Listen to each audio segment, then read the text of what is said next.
Welcome to the Possibility Hub video series. I'm Carol Talbot, the creator and founder of the Possibility Hub, an advocate for awakening, encouragement, and creating opportunities for an expansion of awareness and consciousness. In this episode, I'm in conversation with Matthew Ryan, the developer of an energetic healing modality called Gamma Wave Healing. And we're talking about frequency modulation and manipulation, and more importantly, what you can do to protect yourself.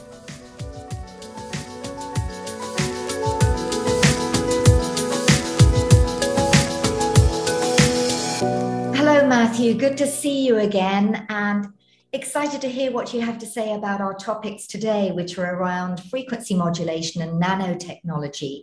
And I know you've shared with me that frequency modulation is something that's coming up a lot when you work with clients. You're seeing shifts and things there. And I know from people that I'm working with and around, they're certainly feeling very out of sorts. So let's start with frequency modulation and what you're noticing.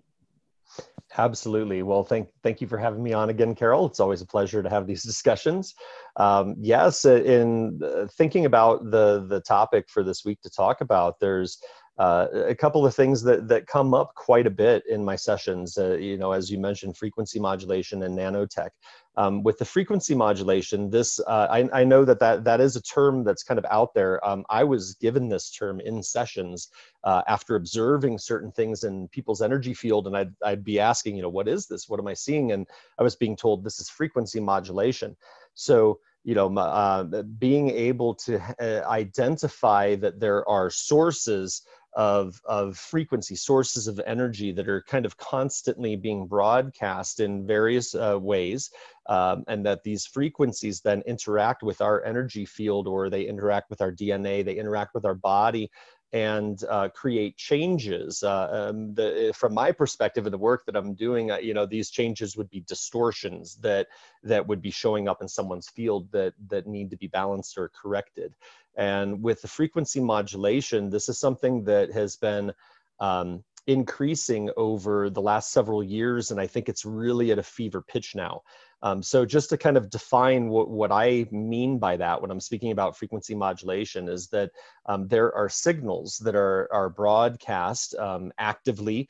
There are signals that are kind of passively embedded into other types of signals that are in our environment, and that these embedded signals are, which I call frequency modulation, are intended to create changes, right? And so, an example of this would be, let's say, the cell phone towers. So in the cell phone towers that are placed all around the world, really pretty much most corners of the world, other than, deep, dark places in the Amazon or in the Congo or whatever, everywhere where there are people, pretty much there in large groups, there are cell phone towers in our world now. And then we've also got, in the developed world, we got the 5G that is being rolled out that is building upon this. Well, in these different types of towers that are being used to broadcast the signals, relay the signals for our cell phone communication and internet, there also are other signals that are being broadcast. And these signals are of like a different spectrum of frequency than, where the telecommunications devices are operating. And these signals, they can be very high frequencies, they can be very low frequencies, but they're carrying information, or they're carrying discordant frequencies that when they interact with the human energy field, or they interact with our DNA, they create these modifications, or they create distortions. So when I'm seeing this show up in people's energy field, there can be a whole range of manifestation, from implants, like an actual energetic implant that will be implanted into the energy field, or even implanted onto the DNA. And what ends up happening then is that as these these distortions express themselves through the person's, you know, life, through their energy field, you may end up with certain things, certain types of physical manifestations, certain types of like illness, you know, that would be manifesting, certain types of physiological responses like ringing in the ears, which, you know, not tinnitus due to like loud sound exposure that would harm the physical structure of the ears. These are other frequencies. You know, many people that I talk to hear this. Just as an example, there, myself included. I mean, I have literally had since I think it was the beginning of 2018. It might have even been earlier in 2017. I forget the exact date, but I woke up one day, and on that day, a ringing started in my left ear that was tri-toned. It had three tones, three very specific frequencies. I can hear it right now, you know, and it's been 24 hours a day. And sometimes in the right ear, about 20% of the time, there'll be a ringing in the right ear. And, you know, this is, you know, likely a result of this kind of frequency modulation where whatever is the signal that is being broadcast, I don't know the source of it, whether, you know, it's cell phone towers or the Wi-Fi routers or whatever it is. But there is a signal that is acting upon you know, the energy body and the physicality, in this case, that there's a translated frequency of hearing a ringing. So, you know, there are many different things. And when we get into the distortions, you know, like on the DNA, let's say those things, when we're working with people to clear those types of distortions, clearing those implants out of the DNA, you can then return the human DNA, you know, back into something that's following, you know, the core original blueprint that was intended, and these modifications then can stop. So, you know, there may be, like with the ringing in the ears, there are other you know, aspects of this as well that maybe relate more to like phase shift, change in frequency. But yeah, there are many different things that are happening right now, and especially as we observe these frequencies coming through things like social media.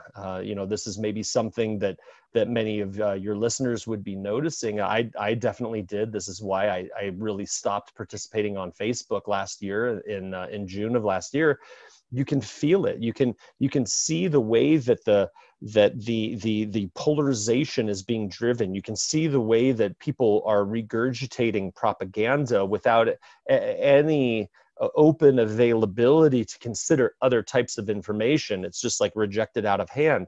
These frequencies are coming through the social media, whether it be through you know, maybe subtle visual cues, you know, that would be coming through that when you're looking at your screen. Maybe it's coming through in another way that we don't currently understand, but there's absolutely frequency modulation going on that is driving this division and driving the really the mind control programming that is going on right now across our world. Well, interesting that you talk about ringing in the ears, because I know over the last probably year and a half, I also at very odd times get a ringing in the ear that actually almost makes me stop and think, and to the point where I do my best to notice what triggered it. And I still haven't been able to pinpoint that, and not to a point where it's a problem. And yet I've also come across a lot of other people who have had it where the ringing in the ears is a problem to them. And there's two modes of thinking. You know, we talked a couple of weeks ago about the solar flares and the activities and how they're impacting us in terms of our frequency, and you know, that many people are awakening and becoming more aware. So I know people say, oh, maybe it's a kind of like wake up call, because it certainly brings you back into the present like nothing else.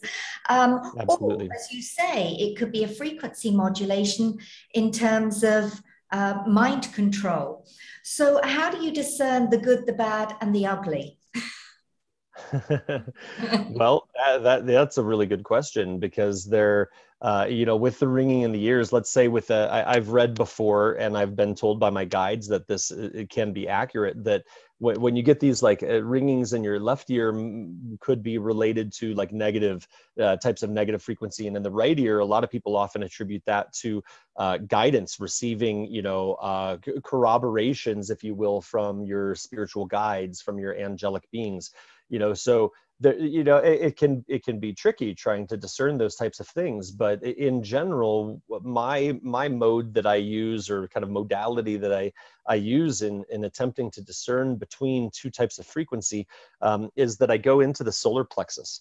Okay, so our solar plexus chakra has this expression of itself. So like the other chakra systems, or the other chakra centers, that would be balls of light or discs of light that would be kind of suspended vertically through the body. The solar plexus has this expression where it will express itself kind of off of the surface of your physical body as like a little energetic disc. And this disc can move vertically through your field based on a frequency that it's experiencing and then translating to you. So what I mean by this is to say, okay, develop your basis for your emotional guidance system here by identifying a memory that is an extremely positive memory. Like I could say, like the moment that my two children were born, right? Like that would maybe be like one of the peak experiences of my life in a positive way. And when I go into that, the emotion, the energy in that solar plexus rises, it like uplifts and it expands, right? And then if you identify another one, like let's say when I tore my ACL in my knee, that was a very bad moment. And that was like a low feeling, like there was a lot of dread, and that, the sinking feeling deep into your body where you're like, oh God, that doesn't feel good. That if you identify that system, then, you can measure that baseline whenever you encounter any kind of a frequency that's interacting with your field, whether it be frequency modulation, whether it be meeting somebody, having a conversation with somebody. If you can identify then where the response is on that solar plexus, the feeling center, if what you're encountering, and it like drops that feeling, it drops you into those lower energies of like, worry, anxiety, regret, dread, hate, anger, like those types of things, that might be a lower frequency than that is encountering your field. Whereas if it actually produces like a neutral feeling or an upliftment, everything feels expansive, I would use that then to identify, okay, maybe this is a positive situation, even if I don't understand what it is. So again, all of those things are asking people to have a higher degree of awareness and tapping into their own sense of knowing. It's also funny and strange that you mention the solar plexus as almost like the seat of wisdom, because actually there's a book, I think it came out in the early 1900s by a guy called Theron Dumont, if I'm not mistaken. And you can probably get it on the internet for free, a bit like the Time of the Master Key by Charles F. Harnell. There are a lot of those, not a lot, but there were a few really good wise people around at that time. And he rates the solar plexus as really the seat which we need to be paying attention to. Whereas many people dismiss that energy center, that power center, and focus on the heart. I certainly don't as well. Yeah. And it's a bridge chakra as well. Now, sure. When you're seeing clients and you're seeing that maybe there's some frequency modulation, have you seen any correlation between maybe people who are in cities, very crowded, polluted cities, as opposed to people who are living sort of more in nature? Have you seen any shift there or difference? Yes, I have. I would say, to be fair, the majority of my clients are living in kind of larger population areas than super rural, but I do have a number of clients that live in very rural areas around the world. And what is pretty typical when we do the initial check-in on somebody during the healing session, when we go through to do the initial clearing on their field, people that tend that live in like higher density population centers tend to have more noise in their field. So as I check in and I'm observing their field, it kind of visually looks to me like fuzz or like static electricity that's like crackling, on the outside of their aura. And people that that are living in an urban environment, like I had a first-time client the other day that lives in a city and lives in Canada. And this person, I had never worked with this person before, and they did not have any kind of like a shielding healing technique. And when I went to go clear their field, this noise was thick. It was really, really thick on their field, and it took a little bit extra time to clear it. But that's just something that is being passively received by us by kind of walking around in this soup of EMF, the electromagnetic frequencies that are, if you turn on your Bluetooth or your Wi-Fi and you live in a city, it's gonna get populated with 30 different sources of Wi-Fi that'll show up for your phone, and that's telling you that there are so many signals that we are inundated with. And I believe, based on what I'm observing, with clients, is that fuzz, that EMF, this frequency modulation, especially if it's targeted for some effect, it's creating this weight upon people that is exacerbating all of the normal stresses and challenges that we as a civilization are going through right now. And you also mentioned about these frequency modulations impacting our thoughts or mind control. And I was reading some books on the archons and mind and thought inserts. And what I've also noticed is that certain people who have a certain way of thinking and have certain opinions about certain issues find themselves suddenly doing things totally against what they had thought last week. And it's like, for what reason am I doing this? Absolutely. So are there thought inserts going on through all these, as you say, I love the metaphor of we're walking around in a soup, which is so sad because, when we're a pure vessel, we're emanating light, so much light that it, can light up a whole building and take the space of a whole building. So can you imagine when you're walking in that space, you're impacting hundreds of people around you when you're clear. And when you're not, when you're in this fog wading through this, you're literally unconsciously being bombarded with these frequency modulations, with these EMFs, with these thoughts and thought patterns, so that, as I mentioned, people are finding themselves doing things and thinking, why am I doing this? What happened? Have you come across that? Absolutely. Yes. I think that that's a really good question and a really good point, because I think that this is an effect that we are observing right now, whether we are aware that we're observing it or not.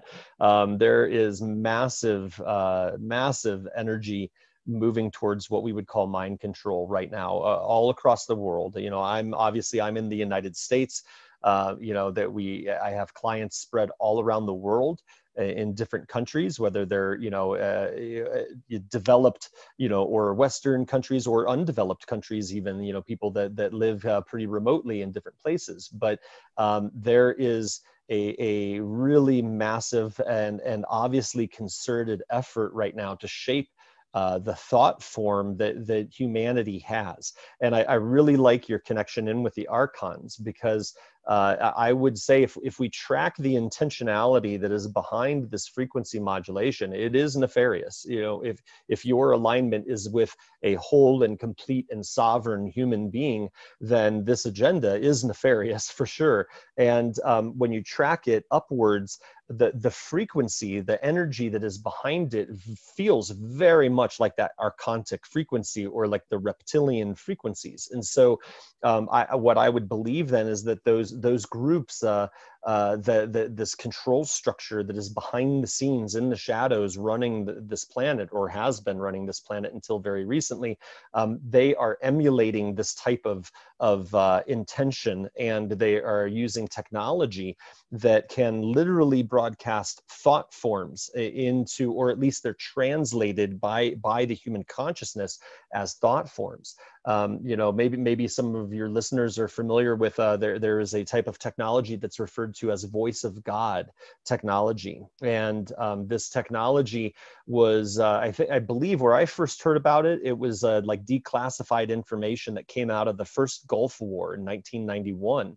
And what happened when the United States and coalition army moved across the border into Kuwait, and then into Iraq, they were broadcasting this then classified technology that broadcast to the Iraqi soldiers that it was the voice of Allah telling them to lay down their arms. And they had like, they may have had like visionary experience, but they definitely had auditory experience, and soldiers surrendered. So when the coalition forces moved into Iraq, they met very little resistance. And this has come out, now 20 something years later, that there was a technology that was employed that facilitated this. Well, what I believe now, what we have now is way more sophisticated than what we had. That technology was probably based on 1970s or 1980s technologies that was employed then. So it's very sophisticated, it's very subtle, and we have to be extremely clear and discerning within our own field to become aware of when thoughts are rising within our field, to notice them and say, wait a second, do I actually believe that? Is this actually true? If that's not true and I don't believe this about myself, where's this thought rising from?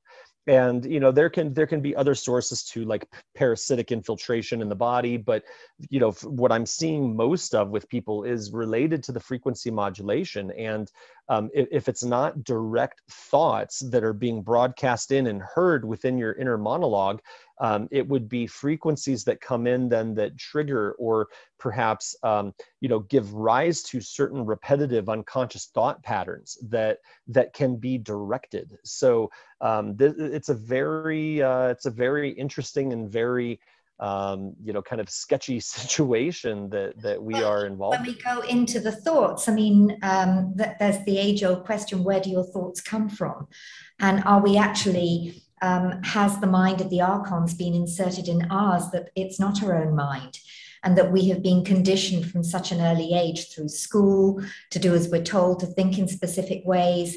We think TV and radio is entertainment. It is not. It is entrainment, for sure. Yes. That makes you, when you are able to find that stillness, and many people are not.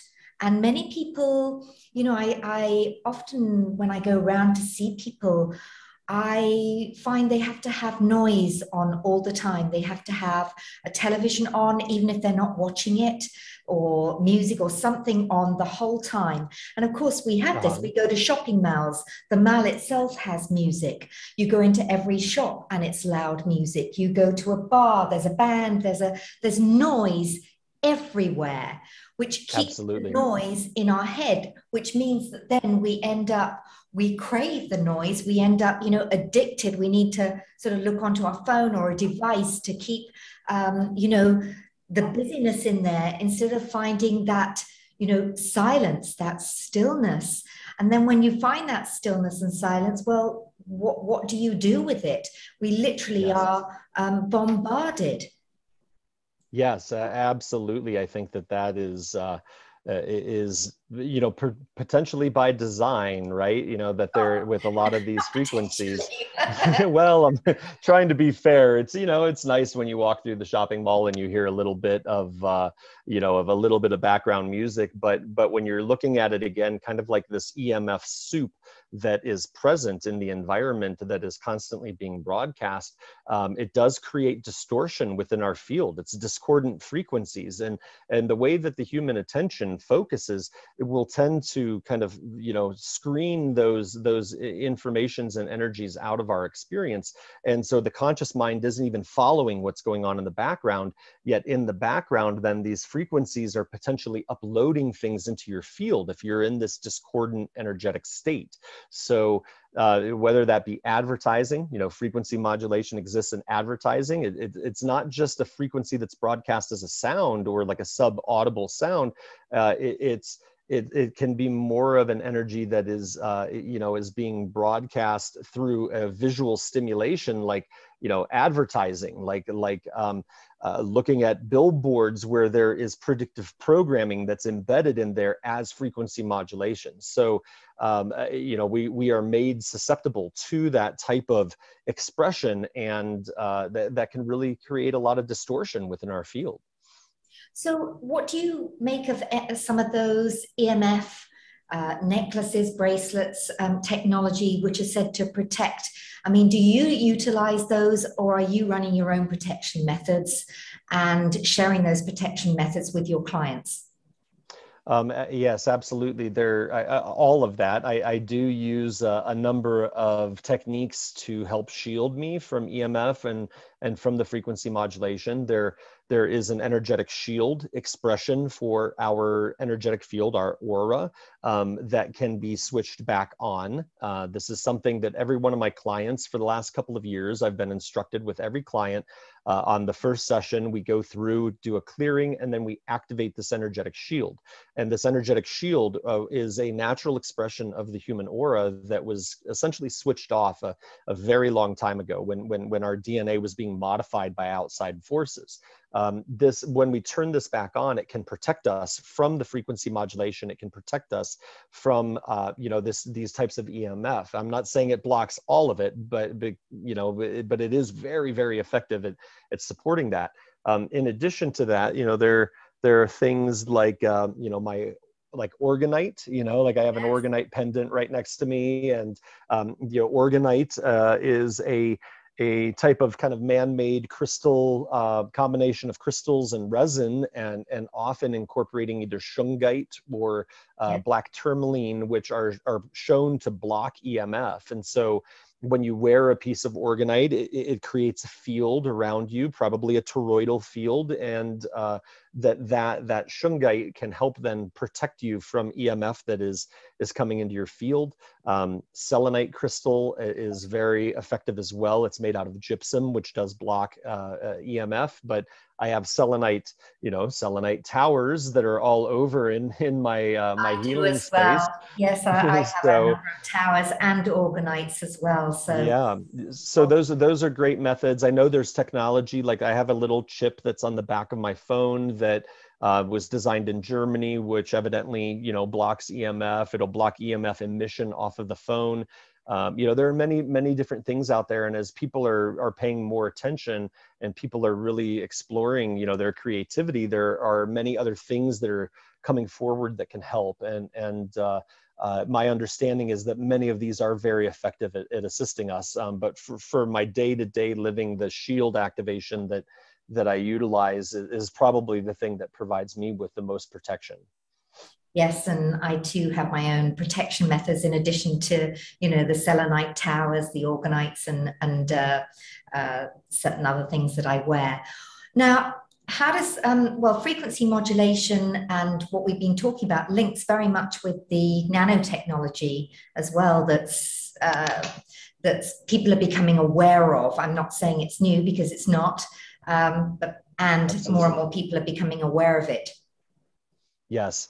So nanotechnology is a kind of an umbrella term for a type of technology that's been in development for several decades, as far as I'm aware. What it refers to is any type of a material that can be reduced in its state of existence down to a very, very, very small individual particle. And these are in a nanometer or nanometer measurement, which is basically 1 meter, 3 feet roughly for people that use the English system, but 1 meter in length divided into 1 billion equal parts. So, I mean, even to take 1 meter and divide it into thousandths, that's a very, very small, very small. But then to go beyond that, to go a million times smaller than 1,000th of a meter is an incredibly small thing. We need like electron scanning microscopes in order to be able to see this type of thing. We're talking about the size of like a virus, And so the nanotechnology is typically, but based on observation of what has been put into our environment via the chemtrails primarily, that these materials tend to be either metallic or, in my experience, they tend to be polymer. So there's like the nanometallic pieces would be like aluminum, barium, strontium, other types of heavy metal. And then the nanopolymers are a polymer. It's kind of, they look like little fiber optics when they manifest as large things that are naked eye visible. They look like little fiber optic strands, like little hairs. And so the nanotechnology, it does an enormous amount of things potentially, but it tends to be totally tied into the frequency modulation. And so what I mean by that is, like, if we can imagine, you know, there was a really excellent movie that came out out of the it's an animated movie that came out of the Walt Disney Studios a couple of years ago called Big Hero 6. And in Big Hero 6, you know, the young boy, he's like an inventor, and he invents this little thing. He calls him a nanobot, and it's like a little, you know, a three-piece, like a little ball and two little cones that form a metallic little piece. And he's designed this way that they can combine to each other and form larger structures based on a signal that he's broadcasting. This is exactly the metaphor of what really is going on with nanotechnology, except the scale is way smaller. So what ends up happening is that everybody is exposed to this nanotechnology. It's a broadcast through the chemtrails when those are being sprayed, pharmaceuticals, food additives. It's prevalent within our societies. And so if the nanotechnology is inside the bodies at this infinitesimally small scale, there will be signals that are being broadcast, broad spectrum signals that is the frequency modulation. And it contains instructions that basically give the instructions to the nanotech how to combine. So maybe it's just a polarization at one signal where they begin going positive and negative, and they're connecting. And then those then end up connecting into other pieces that are connecting. And then they begin forming structures. And then, with like patterns of energy, as they're following these sets of instructions on the frequency modulation, they form more and more and more complex structures. And then suddenly we have structures that are inside of our body that are essentially designed or engineered to create different types of distortion, or to modify the functionality within our body, to create interference for our consciousness, to create harm, potentially even. There are many different things. And so I think that these two types of technology are intimately connected, and not necessarily for our benefit. I think it just reiterates and stresses how important the work that you do and so many other people do in the world to help people clear their energy field, to detox the system, to advocate, a healthy mind, healthy body, healthy energy field, and to start thinking a little bit more about what sits with you well, what doesn't, what you believe, what you don't believe, and really start protecting yourself in a new way, that the old methods are not working. And it really does, to me, mean I really don't want to be living in a high-rise city, getting out of town on a regular basis, and getting into more rural areas where you're not going to be bombarded, stepping away from the phone, from your technology and all sorts of things, is a real, not a nice to do, it's a must to do. Yeah, I feel very fortunate in where I live, that I live in a mostly rural area. It's a small city. It's a large town, maybe, 10 to 20,000 people in the area.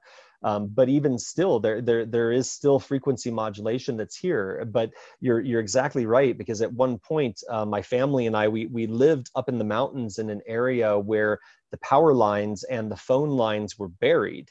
So there was nothing above ground that was creating any level of EMF. The closest cell phone tower was several miles away. And when we moved from the center of town into that rural area, and it was an immediately noticeable effect of dropping the EMF. There was no noise.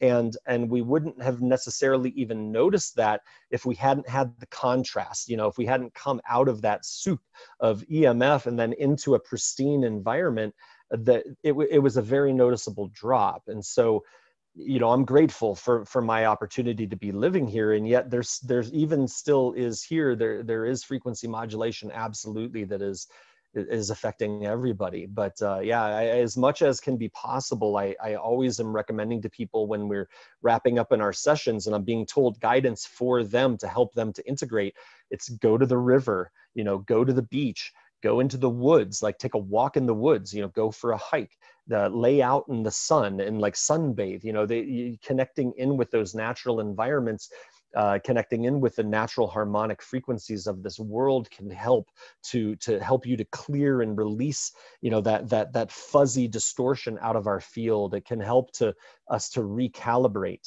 so that we're not being entrained, as you mentioned, into these dominant broadcast frequencies, and instead we're able to maintain our own dominant resonant frequency.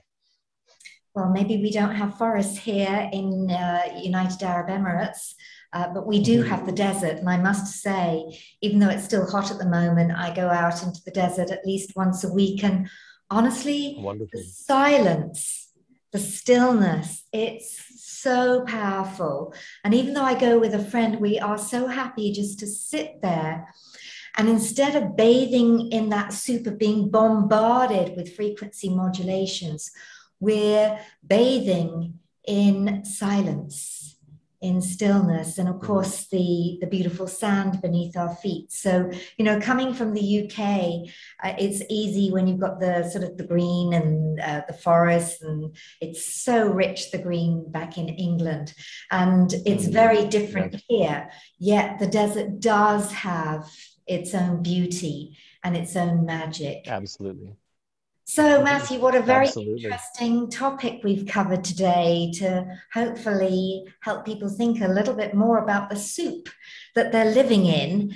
And we also gave some recommendations in terms of those selenites, organites, and other things and shungite that will, keep those at bay to a certain extent, while you also come up with your own practices to maintain your clearness. And I would also remind people to notice the difference when they are in a city and when they get out of town. Like you said, when you as a family went up into the mountains, and there was a noticeable difference. There really is in how you feel. Yes.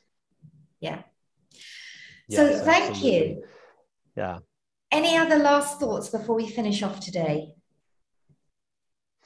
I would just say that, based on what I've been seeing with the people that I'm working with around the world, and based on what I'm seeing energetically and the information that I receive, we're moving through a moment right now, in this moment of whatever it is, September 9th, 2021, where things are going to intensify a little bit. And a big part of that is going to involve this frequency modulation. So, put down the phone, take a break from Facebook or Instagram or, Twitter or whatever social media engagements maybe that you have, and really be committed to finding that centered place, because that really is the way for us then to be able to stand in our sovereignty in spite of all of this type of influence that's being applied to us at this time. Definitely a time to find your sovereignty. Thank you, and I will speak with you again next week. Have a fabulous weekend, whatever you're up to. Awesome. Thank you so much, Carol.